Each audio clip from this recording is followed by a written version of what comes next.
Hello दोस्तों, आशीष academy 2.0 में आपका स्वागत है। मैं हूं आशीष कुमार। आज हम पढ़ने वाले हैं पाचन तंत्र। क्या पढ़ने वाले हैं? पाचन तंत्र। हमारे शरीर में भोजन का पाचन कैसे होता है उसके बारे में आज हम पढ़ेंगे।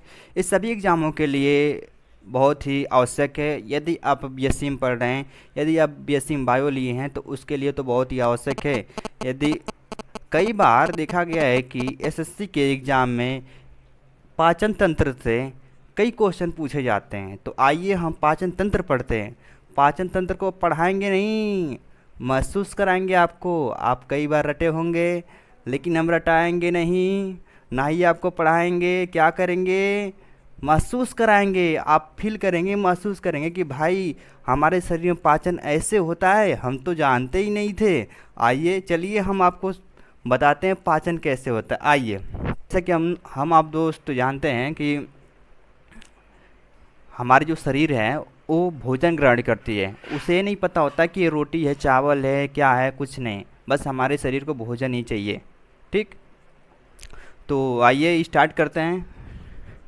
तो जैसा कि मगरू चाचा ने जब रोटी देखा तो उनके मुंह में पानी आ गया, तो जल्दी से गए बैठ के खाना स्टार्ट कर दिए। ठीक, तो उन्हें 2 रोटी और 4 मुर्गे के पीस दिए गए। ठीक, वो जल्दी से रोटी तोड़ के अपने मुंह में डालें। ठीक, जब मुंह में डालें तो सबसे पहले उनका दांत, मतलब कि मुंह खुला और दांत से रोटी को काटें।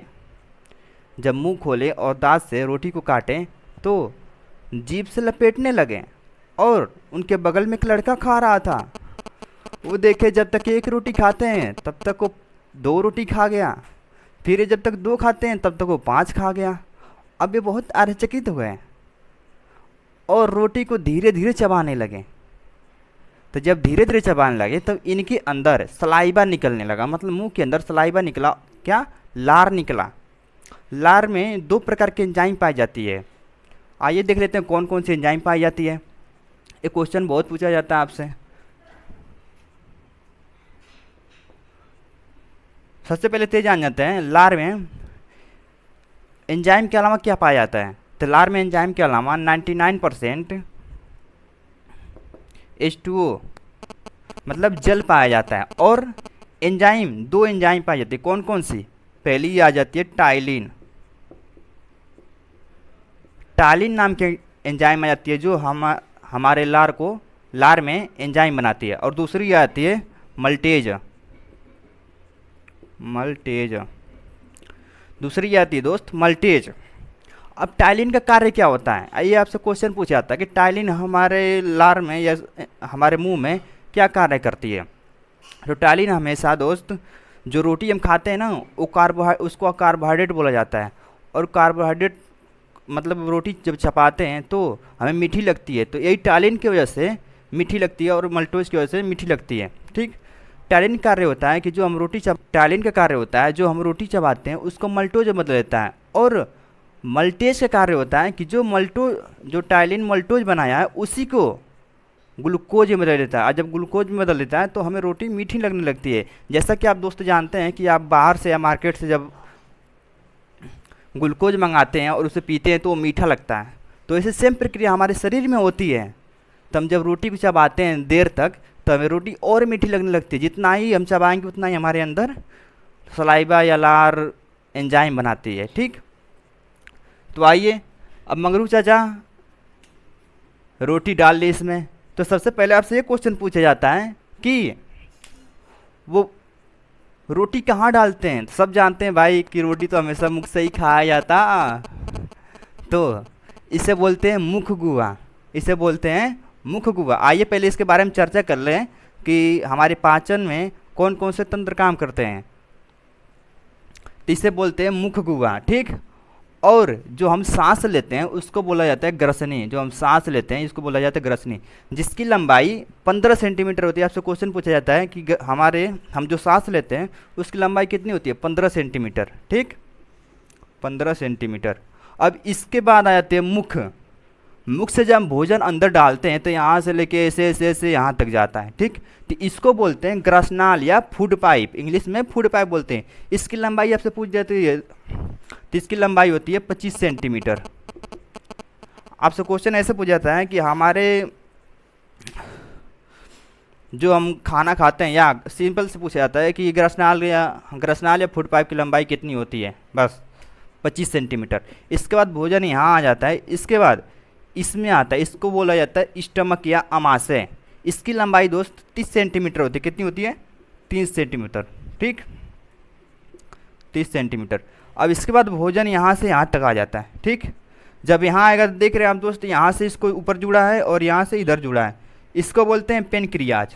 क्या बोलते हैं? पेनक्रियाज, मतलब अग्नाशय। इसको लंबाई में नहीं नापा जाता, इसको हमेशा किलोग्राम ग्राम में मापा जाता है, ठीक, जो कि ये ग्राम में ही होती है, ठीक। कितनी होती है? 300 से 400 ग्राम। अब जो ऊपर आया है इसको बोलते हैं लीवर या यकृत। इसको भी लंबाई में नहीं नापा जाता, इसको भी ग्राम में मापा जाता है। कितना होता है? 1200 से 1500 ग्राम, 1200 से 1500 ग्राम। अब इसके बाद भोजन हमारा यहाँ से होते होते होते यहाँ आ जाता है, ठीक। इसके बाद यहाँ पे निकल जाता है छोटी आंत में। आपसे एक क्वेश्चन पूछा जाता है कि छोटी आंत की लंबाई कितनी होती है, तो छोटी आंत की लंबाई 20 से 25 फीट होती है। कितनी? 20 से 25 फीट,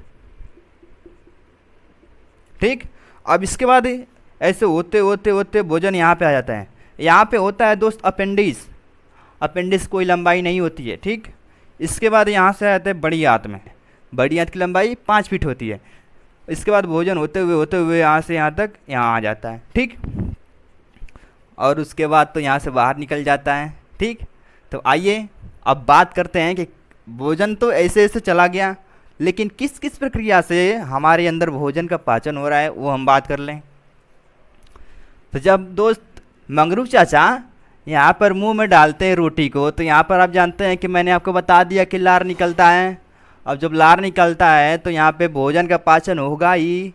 तो आपसे एक क्वेश्चन पूछा जाता है कि सर्वप्रथम भोजन का पाचन कहाँ होता है, तो सर्वप्रथम हमारे शरीर में भोजन का पाचन मुख गुहा में हो जाता है। जब एंजाइम निकलती है तो ये भोजन का पाचन मुख में ही कुछ करा देती है। मतलब बड़ा टुकड़ा है, जैसा कि आप देख पा रहे हैं, इतना बड़ा टुकड़ा है, इसको हम छोटा सा, मतलब इतना छोटा तोड़ के फिर अपने मुंह में डालते हैं, तो जब दांत से चबाते हैं तो और छोटा हो जाता है। तो इसीलिए कहा जाता है कि सर्वप्रथम मुख में ही भोजन का पाचन होना स्टार्ट हो जाता है, मतलब प्रारंभ हो जाता है, ठीक। इसके बाद आपसे एक और क्वेश्चन पूछा जाता है कि ग्रसनी में भोजन का पाचन होता है कि नहीं होता। दोस्त कभी नहीं होता। देखो ये हमारे नाक से जो सांस लेते हैं उसको ग्रसनी बोलते हैं। यहाँ पर भोजन जाएगा नहीं तो कहाँ से ग्रसनी में भोजन पाचन होगा? होगा ही नहीं। इसके बाद आपसे पूछा जाता है कि यहाँ से जब भोजन निकलता है ग्रसनाल में, तो यहाँ से भोजन का पाचन हमारे ग्रसनाल में होता है कि नहीं होता है? कभी नहीं होता दोस्त। क्यों? अब देखो यहाँ से ये पाइप है, कोई भी चीज़ यदि पाइप में आप डालते हैं तो डायरेक्ट नीचे आ जाता है, उसमें रुकता ही नहीं। जब नहीं रुकता तो यहाँ से भोजन डायरेक्ट नीचे आ जाएगा। अब यहाँ आएगा तो यहाँ रुकेगा। इसको बोलते हैं आमाशय। आमाशय में भोजन का पाचन सबसे ज़्यादा होता है। अब दोस्त इसमें आमाशय में भोजन का पाचन कैसे होता है? इसमें होता है हाइड्रोक्लोरिक एसिड, जिसको बोलते हैं HCl, हाइड्रोक्लोरिक एसिड। जब भोजन यहाँ पे आता है तो सबसे अधिक पाचन यहीं पे होता है। क्यों? हाइड्रोक्लोरिक एसिड इतना खतरनाक होता है दोस्त, यदि हम अपने शरीर पे डाल दें या आपके शरीर पे डाल दें तो वहाँ आपका शरीर कट जाएगा, इतना खतरनाक होता है। अब इसका क्या पूछा जाता है?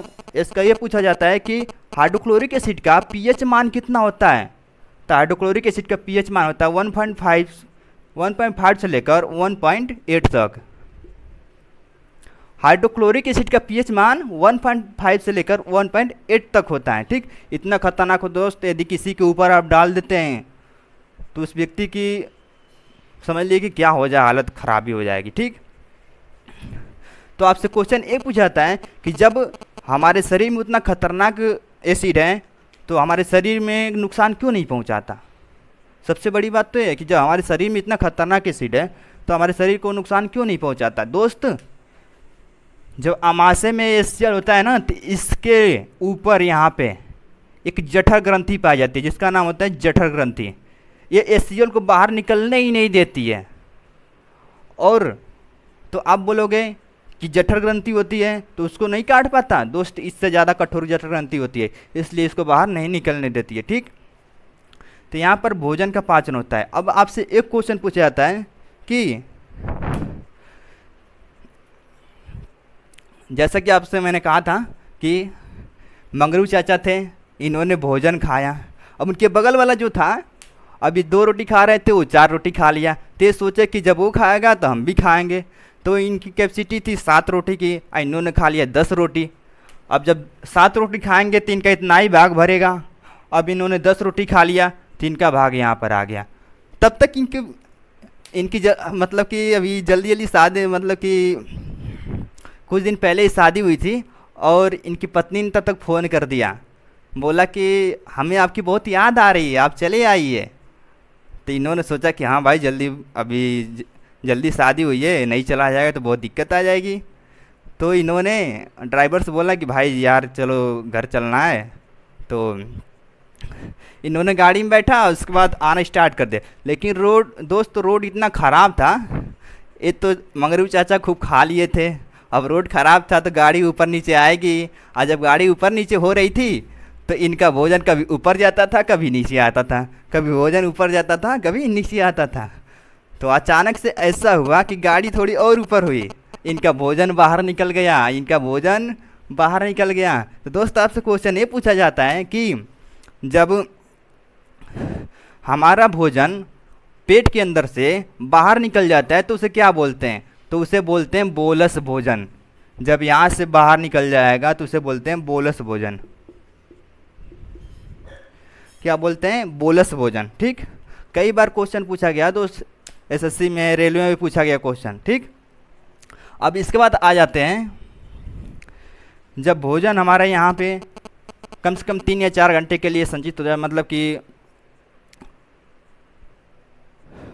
पाचन होने लगता है, इसके बाद जब यहाँ से भोजन यहाँ टूट के जाता है तो यहाँ पे वो है पेनक्रियाज, यहाँ पर है पेनक्रियाज या अग्नाशय। अग्नाशय कार्य क्या होता है?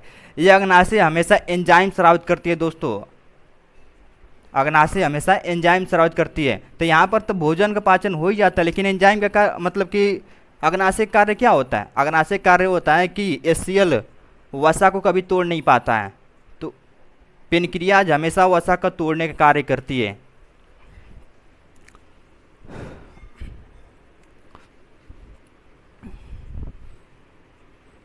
लाइपेज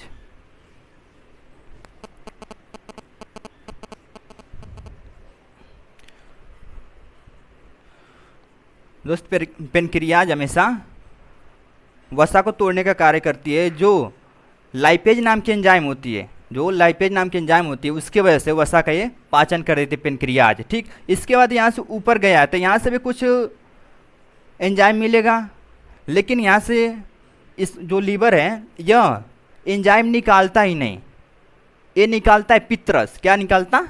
पित्रस। यहाँ पे आप देख पा रहे हैं कि ये ऐसे बना है, इसको बोलते हैं पित्त। जब आप जाते हैं मुर्गे चिकन की दुकान पे तो वहाँ पे देखते हैं, जब कलेजी लेते हैं तो उसके बगल में एक पित्त होती है हरी कलर की, तो वैसा ही हमारे अंदर पाया जाता, इसको बोलते हैं पित्त। और यह क्या करता है कि यहाँ से रस स्रावित करेगा, पित्रस, जो यहाँ पर ला कर देगा। ठीक, अब मंगरू चाचा के अंदर यहाँ से तो हाइड्रोक्लोरिक एसिड पूरा इसमें भरा था, अब यहाँ से निकला यहाँ तक आएगा, लेकिन यकृत का कार्य ये होता है कि जो अम्लीय भोजन बाहर निकल रहा है इसको क्षारी बनाना। तो आपसे एक क्वेश्चन पूछा जाता है कि वह कौन सा पाचन तंत्र है जो अम्लीय भोजन को क्षारी बना देता है? तो यकृत नाम का जो होता है दोस्त हमारे अंदर तंत्र, वो अम्लीय भोजन को क्षारी बना देता है। ठीक, पेनक्रियाज के काम तो आपको बता ही दिया कि लाइपेज नामक एंजाइम होती है, उसको ऐसे वसा का पाचन हो जाता है। अब यहाँ से आता है इसमें, किसमें आ जाता है? छोटी आंत में। छोटी आंत में भाई संपूर्ण पाचन हो जाता है, छोटी आंत में संपूर्ण पाचन हो जाता है। तो यहाँ पर भोजन आएगा, अपना जितना देर तक रुकना है रुकेगा, मतलब कि जितना, अगर जब तक पाचन ना हो जाए तब तक यहाँ से भोजन नीचे जाता ही नहीं। इसके बाद यहाँ से जब भोजन पाचन हो जाएगा तो यहाँ पे आगे अपेंडिक्स के पास। अपेंडिक्स का कार्य क्या होता है? अपेंडिक्स का कार्य ये होता है कि जब हमारे पूर्वज पहले कच्चे मांस खाते थे, घास खाते थे। और आप जानते हैं कि गोदा, जो बरगद का पेड़ होता है उसमें साथ गोदा पाया जाता है। तो पहले के हमारे पूर्वज वही खाते थे और जीते थे। तब अपेंडिक्स का कार्य होता था, तब मतलब कि पाचन नहीं हो पाता था इसमें, गोदे का और घास का जो कच्चे मांस थे यहाँ पे पाचन नहीं हो पाता था, तो अपेंडिक्स कराती थी। लेकिन अब हमारे अंदर यह अवशेषी हो गया है, मतलब कि अब नहीं पाया जाता। तो आपसे क्वेश्चन ये पूछा जाता है कि पाचन क्रिया में कौन सा तंत्र है जो कार्य नहीं करता? तो यह अपेंडिक्स है दोस्त, जो अब कार्य नहीं करता, मतलब इसका कार्य नहीं होता। हम तो पके भोजन खाते हैं तो इसका कार्य क्या होगा? नहीं होगा।